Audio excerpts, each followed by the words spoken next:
In the book of John, chapter 14, verse 12, Jesus Christ said, "Truly, truly, I say to you, whoever believes in me will also do the works that I do, and greater works than these will he do." Hello, I'm Daisy and welcome to my channel. You are in my book playlist, and in this video, we will begin going through the book titled The Psychic Life of Jesus by G. Morris Eliot, published by the Spiritualist Press. Before we go into the book, a little history about G. Morris Eliot. He was born in London and studied at the University of London and Hackney College. He was ordained a deacon in 1915 and a priest in 1917. He served as a curate, a vicar, and rector at various parishes. Through his religious studies, Reverend Eliot became interested in the psychical as a tool for interpreting the Bible.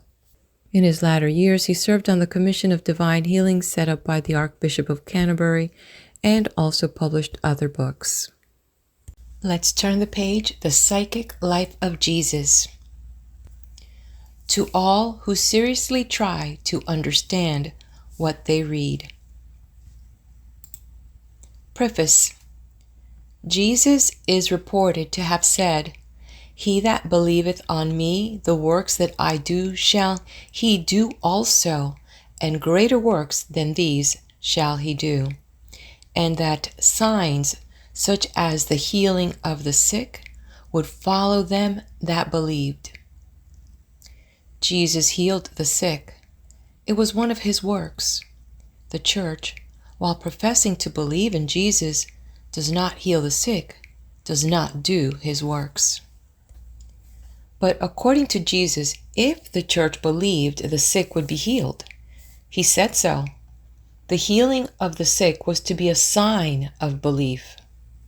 How come it then that a church with the New Testament in hand makes no attempt as a body to do the works that Jesus did? The reason is surely this. For centuries, the church has regarded Jesus as a miraculous person who performed miracles. This belief has made it almost impossible for the church to believe that Jesus really meant what he said. She admits that the disciples performed miracles of healing and that there were signs and wonders in the early church. But she attributes these miracle-working powers either to the exceptional gifts or the exceptional faith of these early disciples, or she regards these miracle-working powers as functioning only during the dispensation of signs and wonders, which she would liken to the bell-ringing period prior to divine service in the church. When the service begins, the bell ceases to ring. When the church is established, the signs and wonders cease to be performed. What is the truth about it all? Harnack, Principal Cairns, and Dr. Glover have given us the facts. Harnack writes, "The church now had its priests, its altars, its sacraments, and its holy book, but it no longer possessed the Spirit and the power of the Spirit." Principal Cairns writes, "The miracles of the Spirit gradually ceased because by compromise with the world, the church got out of touch with the pure grace of God. It no longer possessed the strong, unconventional faith of the first generation." Dr. Glover writes, "The ministry of the Spirit, the ministry of gifts, was succeeded by the ministry of office with its lower ideals of the practical and expedient. That was it. That is it. Miracles ceased when the church became unworthy of them. Miracles are unclassified phenomena. They are not unnatural. They are not supernatural. They are supernormal. Yesterday's miracles are today's natural laws. The most natural laws are spiritual laws for man is spirit. Jesus came to reveal God to man, and man to himself. Jesus taught men that they could be as he and do the works that he did if only they would think as he thought, trust as he trusted, pray as he prayed. The church, in ascribing miracles of Jesus to his Godhead, has made a fatal mistake. She has divorced Jesus from the rest of humanity. Had she ascribed his miracles to his perfect manhood, she might then have conceived the possibility of men being able to do at least some of the works that he did. This book is a humble attempt to show that all the so-called miracles of Jesus were performed in complete accordance with law, sometimes natural law, sometimes physical law, sometimes spiritual law, sometimes all three, but always in accordance with law. There is much that the church has taught men about Jesus that they cannot understand. But men are beginning to understand what Jesus taught them about themselves, about the power of thought, the power of trust, the power of prayer. And they are beginning to realize that these powers are God-given for the healing of the sick in body, mind, and spirit. And they are exercising these powers. They are doing the works that Jesus did. Signs are following them because they believe. End of preface, and moving now to chapter 1. The life story of Jesus is a psychic narrative from beginning to end, and in dealing with it, I shall take the 4 Gospels just as they are. I shall avoid the use of the term miracle, which usually means an arbitrary contravention of natural law. Jesus never used the word. At present, we know only a very few of the laws of nature. Yesterday's miracles are today's natural laws, and today's miracles will be tomorrow's natural laws. And not many days hence, we shall discover that the only eternal natural laws are spiritual laws. I shall avoid also, as far as possible, all reference to the age-long and fruitless Christological controversy with its questions. Was Jesus God, or was he a man who was guided and controlled by the highest spirit?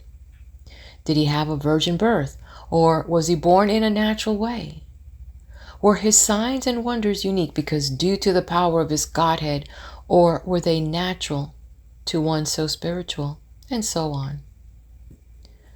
All religious teachers are, I think, agreed that religion is revelation, and that revelation is dependent on capacity to receive it. But only few religious teachers realize that the psychic faculty is essential to the reception of revelation.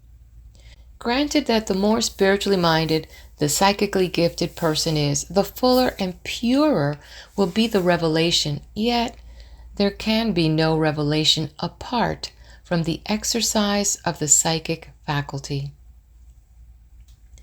The Old Testament seers and prophets revealed as much of God's will and of God's powers as they were capable of revealing. In Jesus, the revelation reached its greatest heights, but was by no means completed. He said so. The Spirit which had guided him was to guide his followers into all truth. His followers were to do greater works than he did. He said so. His signs and wonders were signs of God's love and power, and also of the love and power inherent in man. Jesus insisted that if man would but love God and their fellows as he did, they too would be able to perform his signs and wonders, and greater. I shall therefore deal with the psychic phenomena manifested in the life of Jesus in the same way as I dealt with the psychic phenomena manifested in the lives of the seers and prophets of the Old Testament. The four Gospels contain stories of Jesus stilling the tempest, walking on the sea, feeding the multitudes, healing the sick, raising the so-thought dead, and such like supernormal occurrences.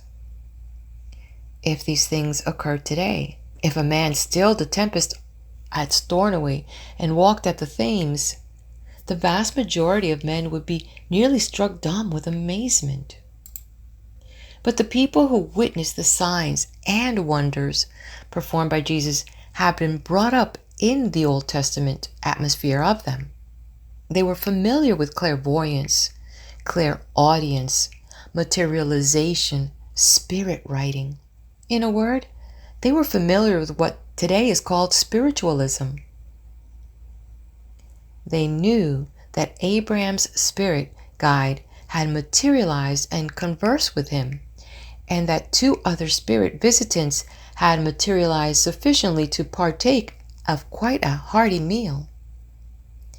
They knew that Abraham had found a wife for his son Isaac by purely psychic means. They knew that Joseph had the psychic gift of interpreting dreams.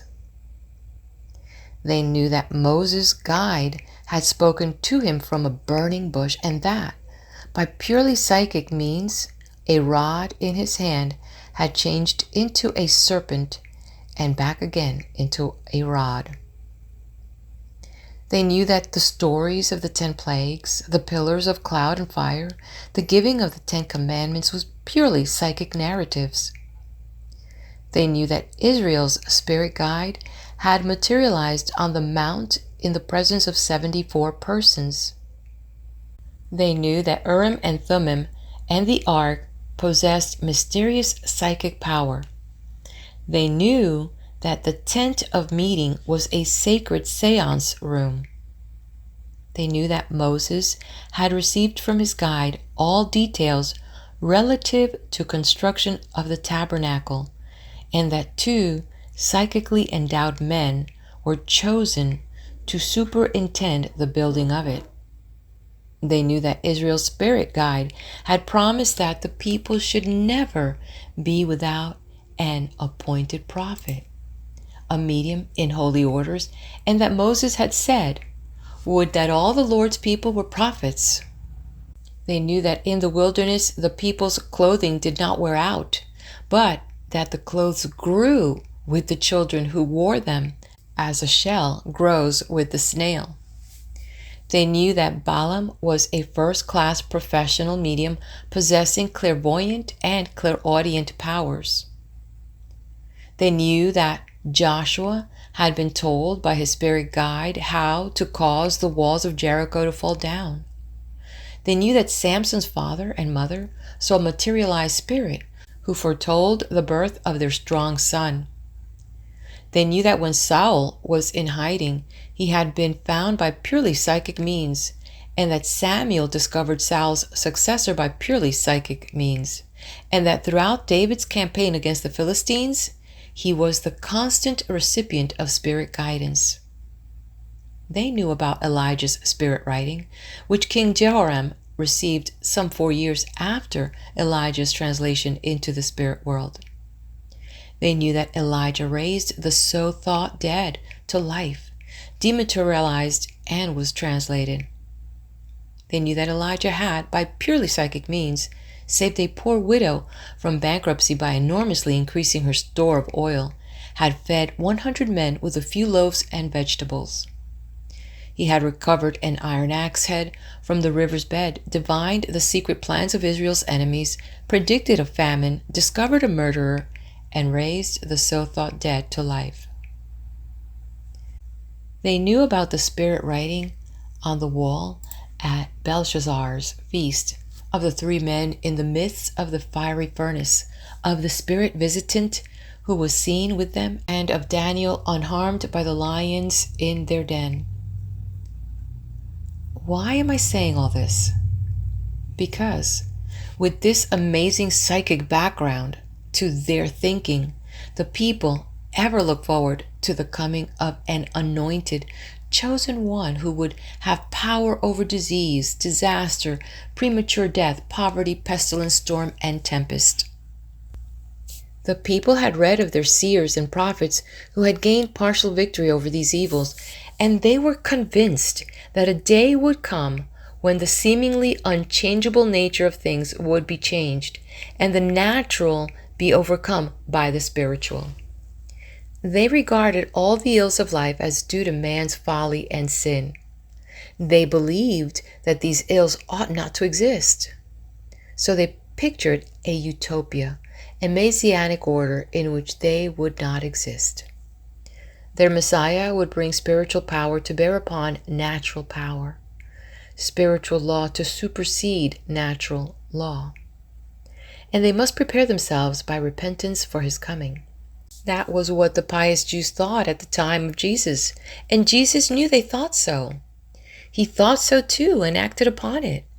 His signs and wonders were as much a part of his message as the Sermon on the Mount.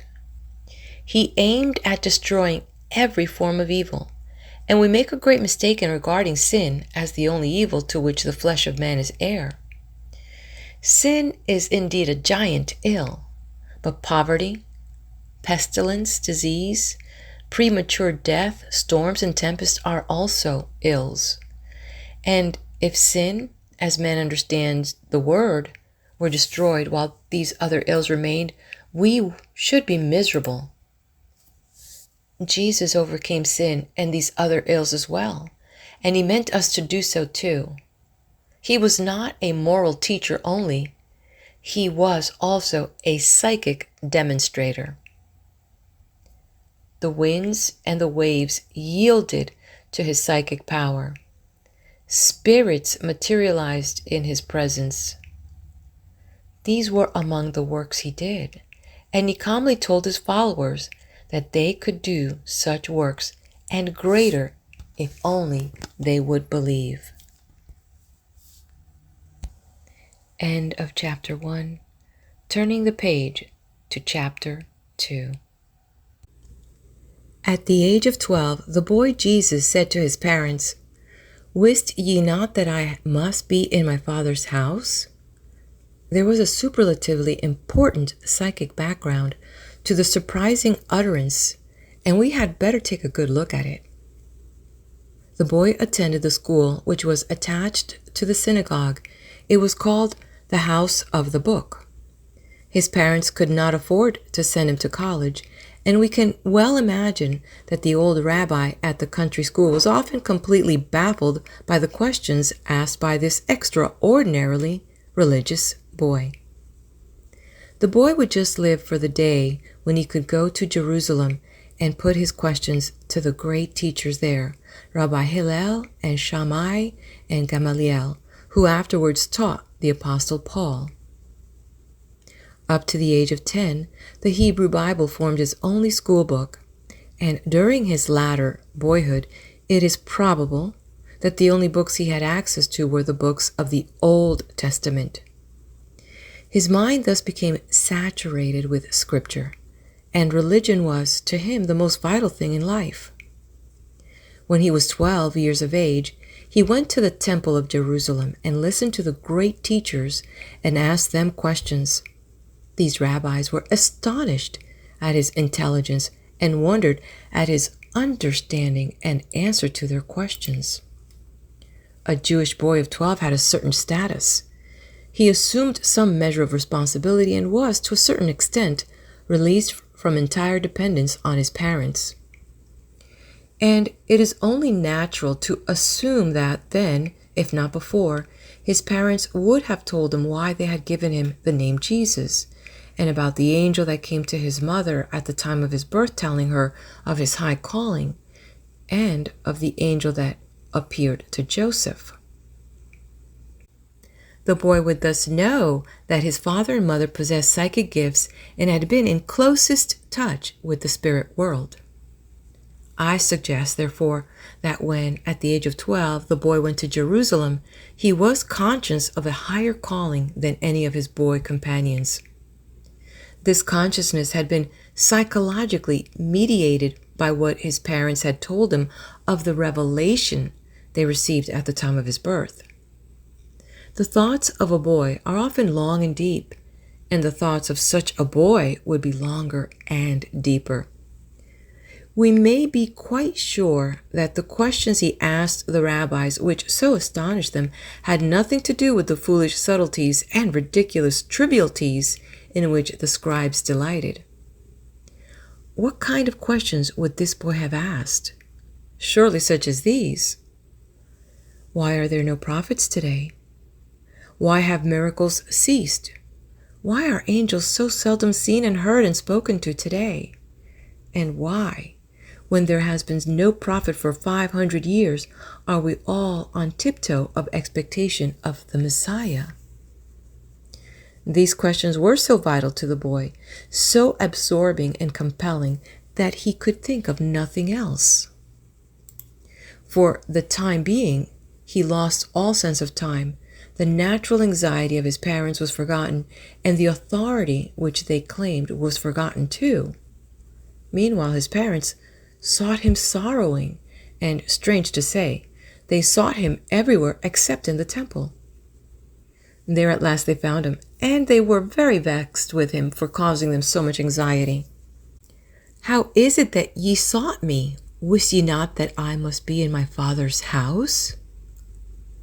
It was as if the boy had said, I cannot understand why you sought me anywhere except in the temple.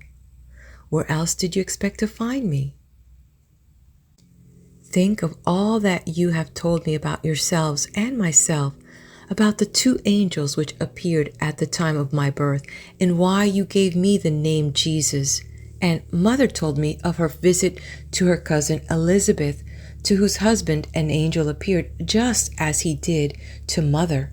And you told me of the angel who came to the shepherds, and of the wonderful way in which those wise men from the east had been guided to the manger. You told me how Herod had tried to kill me, and that an angel had counseled you to take me to Egypt, and later instructed you to return with me to Nazareth. Then you told me about Simeon, who had been promised by the spirit world that he should not see death until he had seen me, and how he received me into his arms in the temple and blessed God and sang a beautiful little hymn about me. And you told me of Anna, the aged prophetess, who gave thanks to God when she saw me, and told the people of the work God would call me to do. Can you not realize the effect that all this has had on me? You see, I took seriously what you said, and though it all seemed very extraordinary to me, I believed you. And in the light of what you had told me, I restudied the scriptures and was thrilled to find that those great spirit-filled men, Elijah and Elisha, came from that part of the Palestine where we now live. So you see, I simply had to come here to the temple to listen to what the great rabbis were teaching and to ask them some very important questions.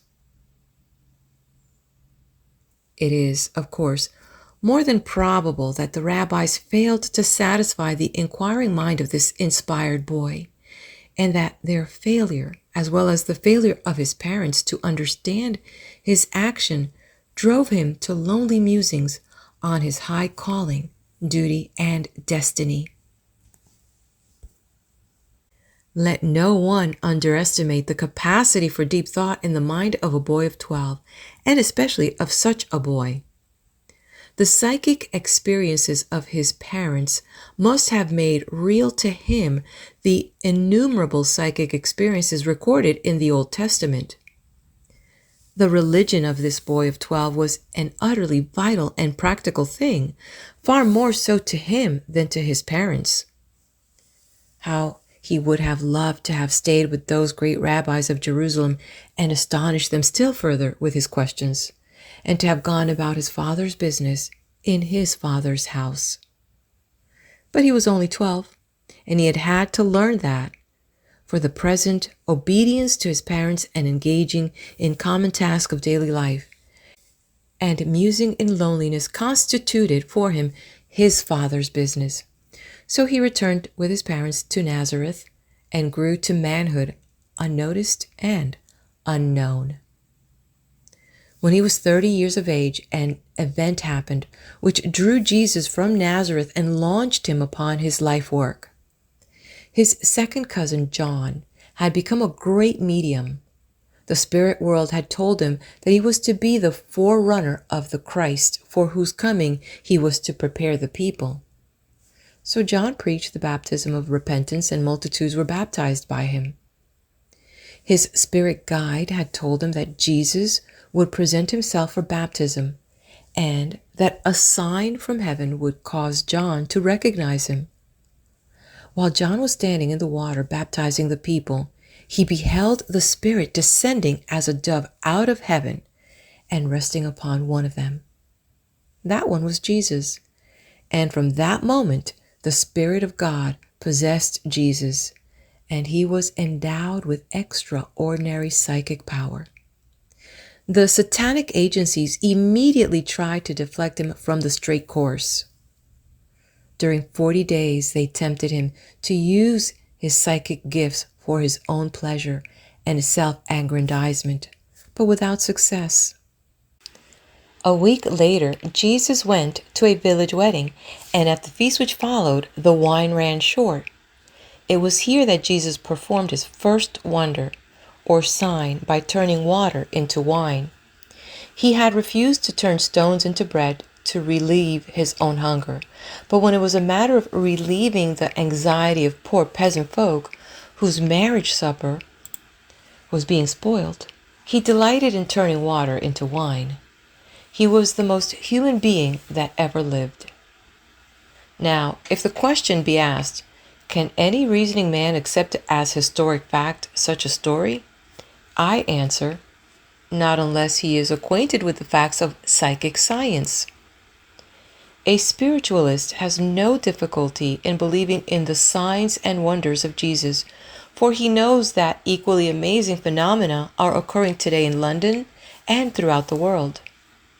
He does not believe these signs and wonders because they are reported in an infallible book. He certainly does not assert dogmatically that they are historic fact. He merely says that he is disposed to believe them because equally amazing phenomena occur today in the presence of men and women whose psychic faculties are developed. The works that he did, we do also. He told us that we should, and we do. End of chapter 2. Join me at the next video as we continue with the psychic life of Jesus.